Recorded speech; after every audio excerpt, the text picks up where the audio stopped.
Gran interés ha despertado el plebiscito nacional 2020 en la comunidad de chilenos residentes en Victoria. El interés ha sido tal que el padrón electoral de la ciudad de Melbourne incrementó aproximadamente en un 280%. Este incremento es el segundo más alto en el mundo después de Miami. Aproximadamente más de 1000 chilenos ya se han acercado acá en Melbourne a participar en el plebiscito, y siendo aproximadamente las 18:50 horas, se está a la espera del cierre de las urnas para comenzar el recuento de votos. Estaremos transmitiendo en vivo los resultados de este plebiscito.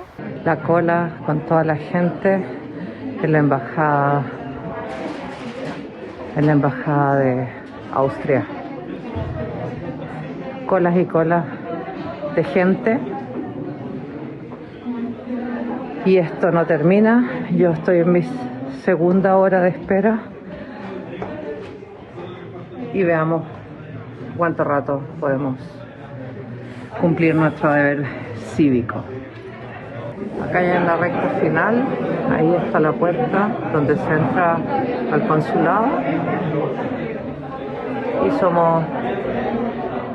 Pero la fila continúa, varios pisos más arriba, como ya les dije. Estuvimos viendo dos personas de Iquique que viven en el extranjero. Uno está en Victoria, en Melbourne, en Australia, y la otra persona está en Viena, en Austria. Y fíjate que ambos me dijeron que la afluencia de público fue increíble. En Australia, ponte tú, Antonio me decía que normalmente eran 2 mesas, en esta ocasión hubo que instalar 5. Y en Austria tuviste ahí a Viatka, que decía que llevaba 2 horas y algo esperando, y se veía larga la cola, se veía potente. Sí, vimos fotografías también, ¿cierto?, de distintos lugares en el mundo, en Barcelona, en París, y largas filas, o sea, 3, 4 cuadras, 5 cuadras de personas esperando votar. ¿Ah? Sí. Había una gran expectativa respecto de este plebiscito. Si te saco tu parte analítica, ¿a qué crees que se debe? Bueno, yo creo que es clave esta elección, ¿cierto? Hay grandes expectativas, hay grandes esperanzas de lo que va a pasar con una nueva constitución. Pueden pasar muchas cosas, ¿cierto? Lo hemos conversado muchas veces, lo acabamos de hablar, ¿cierto?, con Cristian Zamorano, un analista político, y la gente tiene muchas expectativas. Yo creo que este país, ¿cierto?, se ha desarrollado, nadie puede, ¿cierto?, nadie puede decir que no estemos, ¿cierto?, en una condición muy superior a la que teníamos hace 30 o 40 años atrás, cuando volvió la democracia. Pero efectivamente también las inequidades son muy grandes. Entonces la gente dice, claro, existe la posibilidad a lo mejor de educarse, existe la posibilidad de la salud, existe la posibilidad de las pensiones a lo mejor a través de la AFP, pero cuando tú ves las diferencias, ¿cierto?, y cuando ves la riqueza del país, un país que tenía un PIB de $500 y ahora tiene $25.000 de PIB, evidentemente que tú dices, bueno, de esa torta a mí no me está tocando mucho, digamos. Y hay una parte importante que le está tocando a un grupo muy pequeño. Y yo creo que ese es el gran malestar que existe en la ciudadanía. O sea, ¿por qué, cierto, si me enfermo de algo grave, tengo que vender la casa para poder sanarme, cierto, o sanar a mi hijo, mi familia? ¿Por qué, cierto, si trabajé 40 años de profesor, de enfermero, de no sé qué, de una profesión, digamos, cierto, que tiene un prestigio social, saco 150.000 pesos de pensión, cierto? ¿Por qué pasa eso, digamos? Y esas preguntas yo creo que son las grandes preguntas que la gente quiere que se respondan a través de una nueva constitución, ¿cierto?, y con todas las leyes que ello trae consigo. Entonces, las expectativas, por supuesto, son aquí en Chile y también en el extranjero, donde hay muchas personas que son o exiliados o hijos de exiliados. Claro, porque la votación en el extranjero, el apruebo arrasó. Claro, por eso mismo te das cuenta, porque son personas que están esperando desde el golpe de Estado, digamos, que cambie la situación en el país, y se señala, ¿cierto?, que la Constitución es el último enclave de Pinochet. Por lo tanto, con una nueva Constitución ya puedes decir tú, se terminó la dictadura definitivamente en nuestro país. Y eso es muy relevante, mucho más importante que cualquier otra elección. ¿Te podrías candidatear? Te podrías candidatear. Oye, vamos a ver lo que dicen los electores, lo que dice la gente respecto a este plebiscito. Sí, me parece bien, está tranquilo, que es lo ideal, venir a votar y estar tranquilo.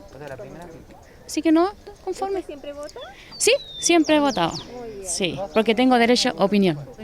A participar porque se está luchando por algo y uno viene para eso, para votar, para mejorar cosas que hacen falta que se mejoren. Considero que están bien dentro de lo que se puede hacer. Ordenado. Al parecer sí, me levanté y vine a votar, así que ¿Usted siempre participa de todos los procesos? sí. Por todos los muchachos que perdieron sus ojos, fueron golpeados y por ello hay que hacer esto, por ellos. Y gracias a ellos también los dieron el primer retiro. Y a votar nomás. Dándole una lección también cívica a sus hijos, trayéndolo para que aprendan lo que es opinar, ¿no? Sí, porque es el futuro de ellos. Si al final uno se va y esto va a quedar para ellos. Va a quedar para ellos, ellos son el futuro de todos nosotros. ¿Te parece que es importante tú cuando seas grande vas a votar? Sí, ¿Por qué? porque con lo que mucho ha pasado, muchas personas, como dice mi papá, han sido golpeadas, maltratadas, y para que haya una nueva constitución y que las personas puedan tener más, no, por ejemplo, no paguen mucho para que lo operen, que sea más fácil las cosas. Bueno, ahí está, ¿cierto? La gente, ¿cierto?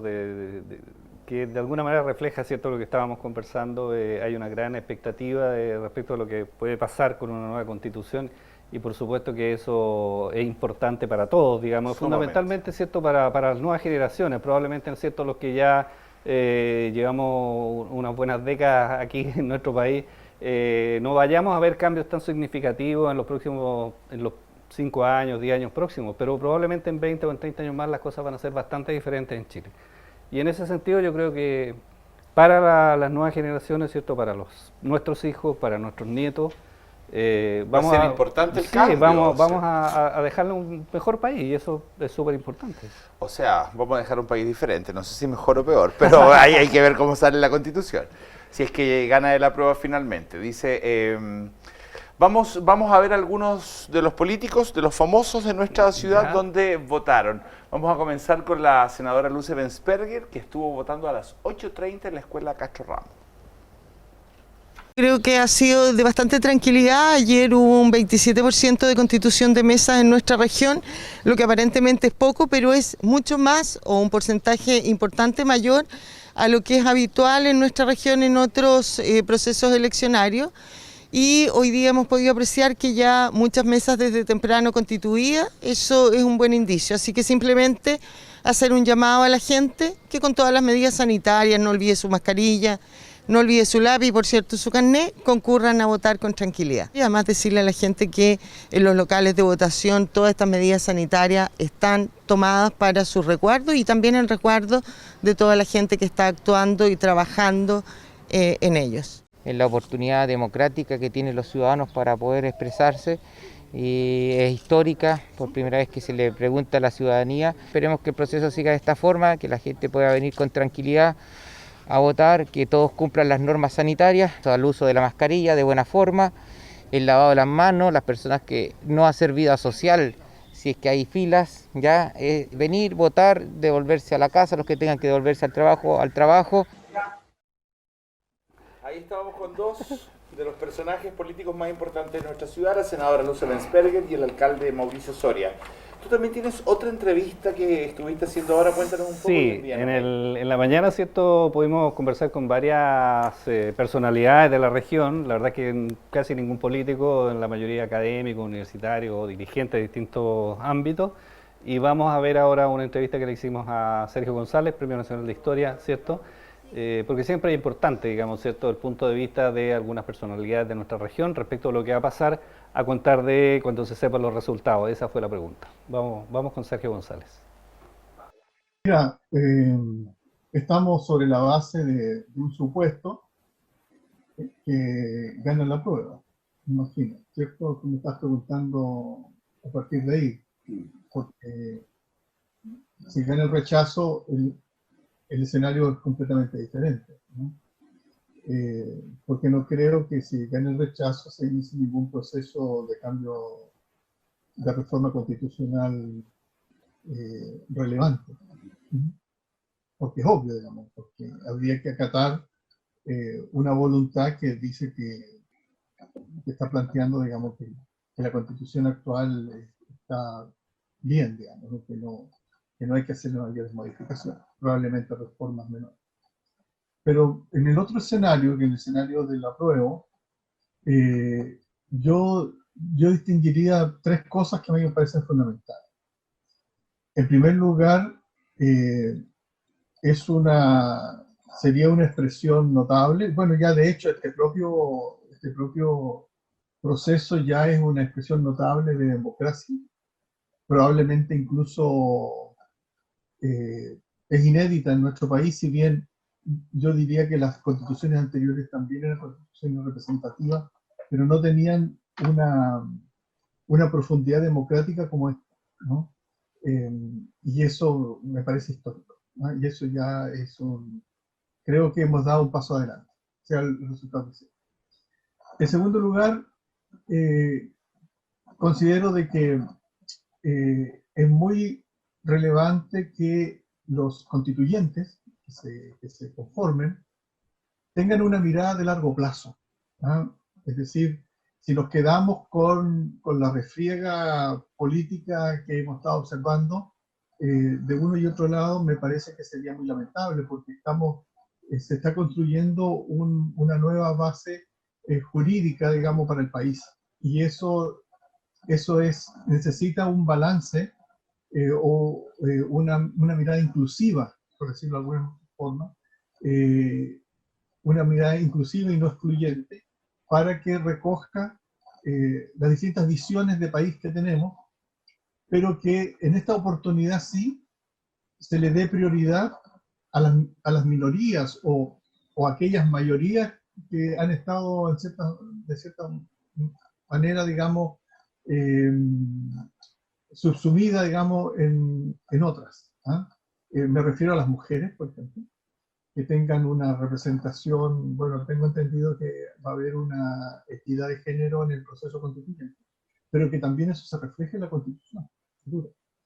Y los pueblos originarios, los pueblos indígenas, que tengan, digamos, una representación y una expresión en esta Constitución de reconocimiento de esos pueblos, de esas naciones, o como quieran denominarle, digamos, a quienes elaboren ese texto fundamental. Y en tercer lugar, bueno, y incluido en este segundo lugar, también la representación de las regiones, digamos, del proceso descentralizador, que es fundamental. Es necesario cambiar la estructura centralizadora de este país, y por tanto es el momento de que eso se exprese de alguna manera, digamos, que la problemática territorial esté presente en esa nueva, digamos, carta fundamental. Y en tercer lugar, que me parece absolutamente clave, es que en realidad este nuevo consenso, digamos, expresado en una carta fundamental, proteja la democracia de un modo palmario, digamos, es decir, que no sea muy difícil que nuevamente nos enfrentemos a vivir un trance histórico con por ejemplo, con una dictadura, como la que pasó a partir del año 73, o con otras formas que son próximas a una dictadura, como algunos populismos, ¿cierto?, de cualquier tipo. Es decir, que lo que estoy diciendo es que tenemos que, aunque yo sé que la política y los políticos están muy prestigiados, tenemos que reforzar un sistema de partidos que permitan que funcione la democracia. Si esto lo dejamos a movimientos sociales, que, por ejemplo, como ocurre en otros países, sin estructura, nos podemos ver llevados por una senda de un populismo que es muy atractiva, ¿no? extraordinariamente atractivo, la mirada, digamos, del Mesías, la mirada del iluminado, de ese tipo de personajes, me parece que son interesantes para estudiarlos, pero no son recomendables para que organicen la vida de una sociedad. Entonces, tenemos que profundizar aún más la democracia. Ese es el tercer punto que yo quiero decir, que realmente Chile sea un país más democrático. Y quiero, a propósito de mi trabajo histórico, Reinaldo, si me permites una pequeña reflexión localista, ¿ah? Yo he estado trabajando muchísimo el siglo XIX en nuestra región. Y el siglo XIX más temprano, digamos, del periodo peruano, que lo hemos estudiado muy poco. Y allí hubo muchas revoluciones, en Chile también, muchas revoluciones, guerras civiles, digamos. También aquí en Tarapacá hubo una guerra civil muy importante en el año 91 que tuvo impacto a nivel nacional, digamos, pero los principales acontecimientos fueron en Santiago, pero también en Tarapacá. Pero antes hubo otras guerras civiles que son poco conocidas, y le llamaron revoluciones. ¿Ah? También la guerra civil del 91 se le llamó la revolución del 91. ¿Sí? Bueno, se llamó la revolución. En el año 1867 hubo una revolución que llevó al poder, bueno, al final llevó al poder a José Balta, digamos, después de varios procesos, llevó al poder a José Balta. Que fue muy importante porque tiene que ver con la aduana, con una serie de obras de infraestructura que se hicieron en Chile. Pero hubo una revolución más importante que esta revolución política, y que en definitiva fue la que perduró más en el tiempo, que fue la presencia de la revolución industrial. Es decir, lo que quiero decir es que no solo hay revoluciones políticas que cambian la vida de las personas, sino que hay otro tipo de revoluciones. En ese caso fue la revolución industrial, es decir, la tecnología, la máquina, generó tal impacto poblacional, generó tal impacto en el plano de la economía, que esa revolución perduró más que la otra. La otra duró muy poco tiempo, fue casi coyuntural, y ambas se denominan revolución, y tienden los cientistas políticos a preocuparse, ¿cierto? O los sociólogos, etcétera, tendemos a mirar a estas revoluciones políticas como las únicas revoluciones. Por lo tanto, también puede haber una revolución cultural, y creo que esa es la que hace falta en nuestro país. Es decir, profundizar la educación en Chile. Uno de los grandes problemas que tenemos hoy día, que no nos entendemos, el problema de la violencia, por ejemplo, que tanto se habla, el problema que no somos capaces de comprender lo que significa la democracia, que no somos capaces de entender hacia dónde va el desarrollo, y nos pasan gatos por liebre, que creen que el crecimiento económico es desarrollo, ¿cierto? Y no hacen pensar, digamos, que en realidad somos verdaderos niños que no entendemos, porque llamarle, qué sé yo, al modelo económico neoliberal es una ignorancia, porque en realidad no existe ninguna doctrina económica que se llama neoliberal. En realidad eso tiene que ver fundamentalmente porque si nosotros lográsemos tener esa revolución cultural que la tuvimos, ¿cierto? A partir de 1850 con la irrupción, por ejemplo, de la escuela normal, ¿eh? En Chile y en Argentina y en Uruguay, y subieron las tasas de alfabetización en nuestro país y de escolarización. Eso cambió la estructura de nuestro país, no nos damos cuenta, solo nos quedamos con estas revoluciones políticas, etcétera, que están muy asociadas a la violencia, o nos quedamos también, ¿cierto?, con estos grandes cambios industriales, tecnológicos, etcétera. Pero la revolución cultural, ¿ah?, basada fundamentalmente en el despliegue de una mejor calidad en la educación, y sin embargo lo que estamos viendo con mucha preocupación, que actualmente los fondos fiscales, digamos, que se están destinando a educación, a ciencia y tecnología, están en caída.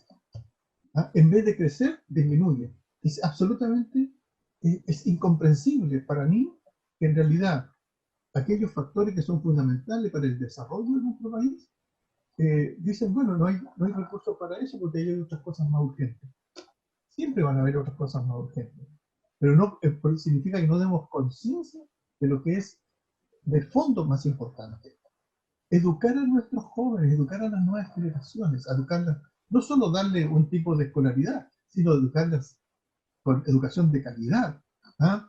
A escala, digamos, internacional. Eso genera... La municipalización de la educación en Chile fue un acto de retroceso, fue una decisión política que hizo retroceder a nuestro país a décadas, por décadas, ¿ah? Entonces tenemos que corregir eso. Tenemos que dar un gran salto político, que lo estamos dando con el cambio de la Constitución, un gran salto, por supuesto, económico, con que se debe cambiar la estructura productiva del país, pero fundamentalmente tenemos que hacer un gran salto cultural, modificando la estructura de la educación en Chile, que es extraordinariamente desigual.